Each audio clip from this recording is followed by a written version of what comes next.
Broadcasting live from the True Crime Today studios to the world. This is Murder in the Morning with Tony Bruschi and Stacey Cole. From the Hit Killers Podcast, Murder in the Morning. Daily Diddy update. Just do a segment called that. This is a new one. A man accusing Diddy this time of sexual assault, speaking out for the first time, detailing the alleged events from one of Combs' exclusive white parties in East Hampton, New York. The man, referred to as John Doe, shared his story anonymously with CNN, describing the alleged 2007 incident that has profoundly impacted his life, saying, quote, "The full gravity of it lives with me to this day," quote, "It affects every single thing you do for the rest of your life." Doe claims he was working as a security guard at Combs' estate during the high-profile White Party, a series of events hosted by the music producer between 1998 and 2009. According to a civil suit filed in October, Doe alleges that Combs provided him with drinks laced with GHB and ecstasy, leaving him feeling extremely ill and unable to stand.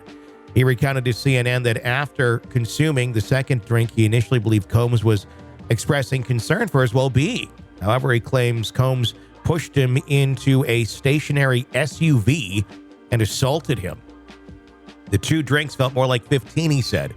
It was just an amazing level of incapacitation that I've never experienced before. I felt powerless.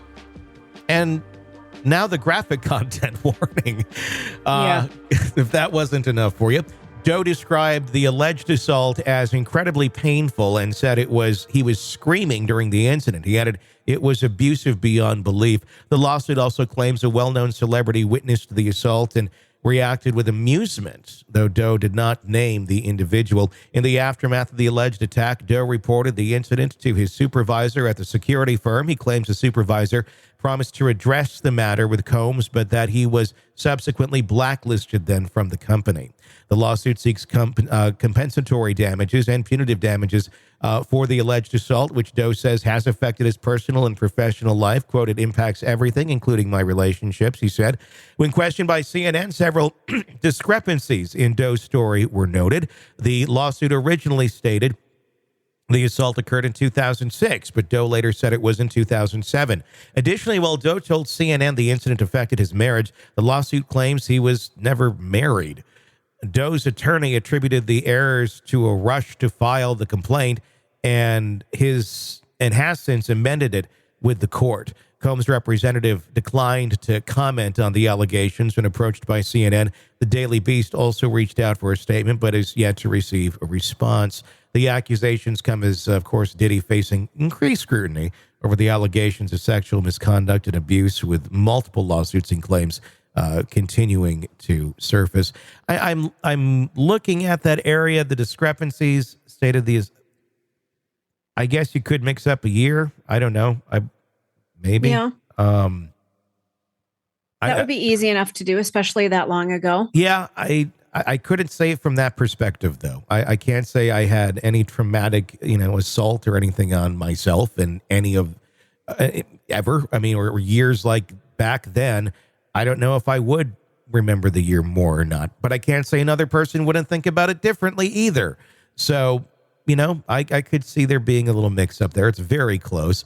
And the incident of affecting his marriage, Sue claims he was never married. So I'm guessing that might just be probably checking a box or not, or it being checked incorrectly. Yeah, possibly. I mean, that does seem like a really weird discrepancy, doesn't it? I mean, it feels weird. What's the rush to file the complaint, I guess, all these years later? That's another kind of weird thing. I mean, because everybody's doing it. Like, let's do it now, too. Is that, I guess. But while there's still assets if you're trying to get something from him, because my God, how many lawsuits is he up for? Yeah, you're going to get pennies on the dollar at this point. But, okay, rush. I guess I don't know what the rush is, honestly. I mean, a rush so much that you fucked up checking the marriage box or not? I mean, I don't know. That just seems a little weird. Like you're just like scribbling this down as if it's like 10 seconds to midnight. and you have to have this in. No, I mean, this is a civil suit, so there really isn't I don't know. I just find that to be an interesting aspect of it. Well, and what concerns me too is, if you were filing the suit, I would hope you'd have an attorney. I would hope that and he does, Doe does have an attorney. Please do that shit right. Well, I mean, that could be literally just a legal error of whoever was doing the filing. I mean, it could be, the attorney directly. It could be, somebody in the office who's filling it out. It's a lot of ways that could have been an error when it really wasn't Doe who made the error. Well, and that's very true. I mean, and mistakes happen. I'm going to give a little grace that, whoops, sorry, I didn't mean to check that box. Yeah. Well, then amend it and call it good. The problem with all this is so many. I mean, it's a problem and it's helpful in two different ways. All these stories are very, very similar. But everybody now knows the stories as well. So when these things are being filed, they all sound very much alike. And it happens, a lot of them that have, all of these are allegations, but the ones that do seem to really have solid evidence are all very alike as well.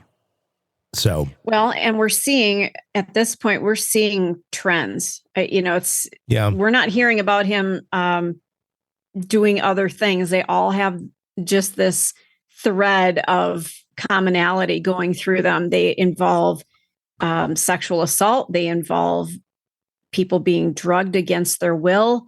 None of this is consensual and fear for their lives. It's just, I get it. People could be making these stories up, but if this has been going on this long, there are a lot more out there. And inevitably some will be made up, but just the sheer volume though speaks that there's definitely a fire going on here. I mean, we have the video evidence of the abuse already, from Cassie Ventura. And obviously a lot of people are speaking up. So yeah, there's something going on here without a doubt. I guess I keep getting surprised by like some of the details in some of these. The one that stands out to me in this one is he claims Combs pushed him into a stationary SUV and sexually assaulted him. It's just such a weird, like you're getting like kidnapped, Well, and you're the security. I could see it happening. It's just like, that's a weird element to this story.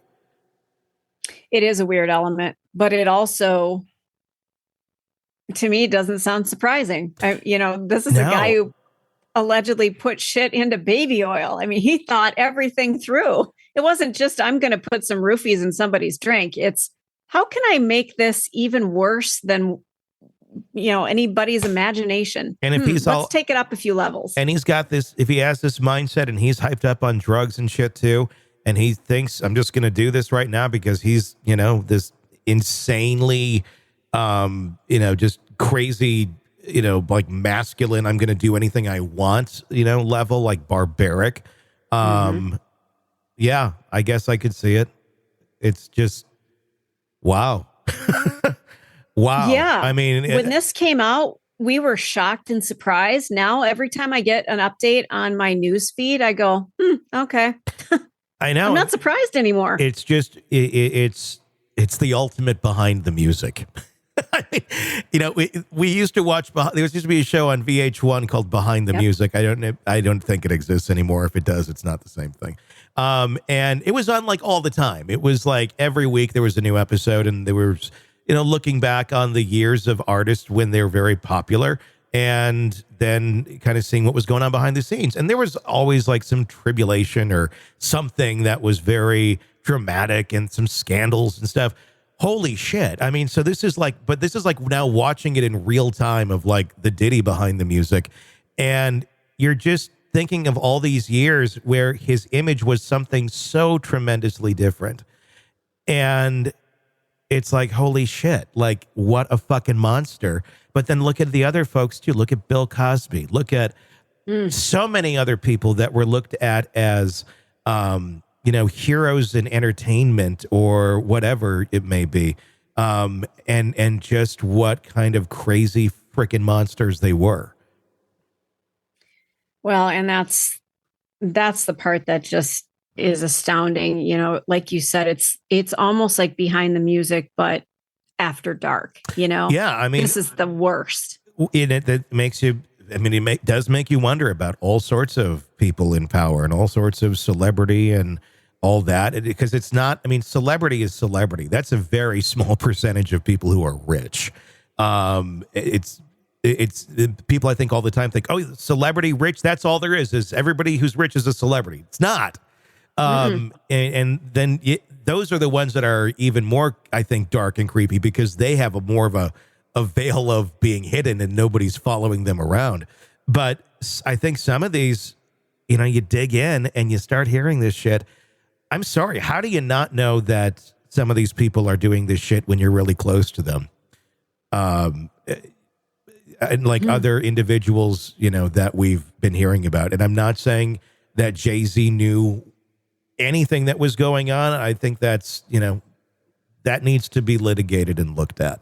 But if it's just it could be a very easily a false allegation. And what will, I think, very much speak to it, if it is, will be if there's follow-up allegations against him, if there's more people that come forward. If we see a litany of things against him next, because now this opened a floodgate, then you're going to start thinking a lot more about maybe there's some legitimacy to some of this stuff. That's what happened with Diddy, too. It broke the seal. Yeah. So anybody who was sitting quietly with a story and a concern, all of a sudden the seal's broken. They're like, all right, I'm going in. Yeah. I'm going in. The door's open. But you do have people, certainly, where you get accusations, and there isn't a litany of things that come after that because it's not true. So I think we're going to have to see what happens there. Because people who do this, it's not just a one-off. They're not just doing it one time, obviously, as we know from Diddy. So if there's more, there's going to be more. If there's not, I would really honestly question it. But he's playing a very interesting offense. Yeah. The letter and all that, very bold, very non-empathetic in any way, shape, or form. I mean, I guess you could argue that he's like, you know, file a criminal complaint if you're saying that this is what's true. And that sounds really bold and everything, but the problem with that is statute of limitations, and you might not be able to file a criminal complaint anymore on that, which is the only avenue then is civil, and then beyond that is if you get something like what Diddy's got going, where they can bring it into a racketeering case federally. So right. There's certain paths that things can go down here, and it sounds lovely to say that on paper, but okay, but can that even be done is the next question. Playing the empathy card of now I have, you know, I'm a parent, I have to explain this to my kid. If he's innocent of all this, that would be fucking horrible. I can't imagine being a parent and having something like that to deal with and try to explain to a kid. Well, and take a look at the Garth Brooks situation. We haven't heard about that in a couple of weeks. No, exactly, because it was bullshit. And if this could be that, I'm not in any way discounting and saying that it very easily could be. And if Jay-Z has to sit down and explain this to their kids, yeah, that's horrible. That would be absolutely horrible. And I have the most sympathy if he's not guilty of anything like this to be thrown into that after working for everything that he has worked for. But if he's a monster on the other side of that, then that needs to be exposed. But if he's not, and he's just getting thrown into this just to get thrown into it, yeah, I hope anybody who's making the false allegations gets what they have coming to them too, because that's fucking horrible to destroy somebody for no reason. But while he's explaining to his kids about what's going on here, I think he also will need to explain why he thought it'd be appropriate to go and make some albums with R. Kelly after R. Kelly had already been accused of horrible crimes, was even on video in his house with the Soul Train Award in the background, but still was acquitted on that one. But everybody knew it was him, and it was an underage girl. Why, after that knowledge, even though he was, again, not found guilty there, Why did you decide that it'd be a good idea to go do albums with him and go on tour with him and so closely associate yourself with someone that very clearly raped a minor? Yeah, and that's an interesting question to ask. Like, what was it about R. Kelly that you decided to put aside anything that you visually saw because it might help your career? I mean, was it strictly a money decision? Was it strictly because the record label said, let's do this and we're going to pay you all this money? That may be the answer. That very likely is the answer. Isn't that selling your soul, though? Yeah, you have zero morals or any sort of accountability, I think, to anything if you are willing to connect yourself with someone like that. Granted, R. Kelly at the time, still a freaking superstar. The general public didn't care about any of that either. So why would Jay-Z? That really was the moment in time. Nobody's thought anything odd of it because everybody was still jamming to the new R. Kelly hits. We were fucking playing them on the radio. And it was, I don't know, it was very weird because it's like this giant elephant in the room, but everybody's getting down to the remix for Ignition. And it was, everything was right there in front of you. And yet society just kind of brushed it away for a while on him. I don't know. Personally, though, I think it's a different thing. If you're there for the music or you are there for the business, and this is a person you're going to go in business with that you know this about. Mm-hmm. I don't buy that he had zero knowledge of anything there. I'm not saying he was anything to do with anything that R. Kelly was doing at that point in time or ever, but it's a principle thing. If you're willing to do that, I'm going to question your character. Yeah, I agree with that. I mean, unless you can come back and say, look, I was young and I was dumb and it was money and it was a horrible choice. And maybe he can do that. But as long as you're doing it authentically. But it's certainly the company he has kept over the years has not exactly worked out, or they haven't all worked out so well in the long run, as well as Jay-Z has. No, it's a great point.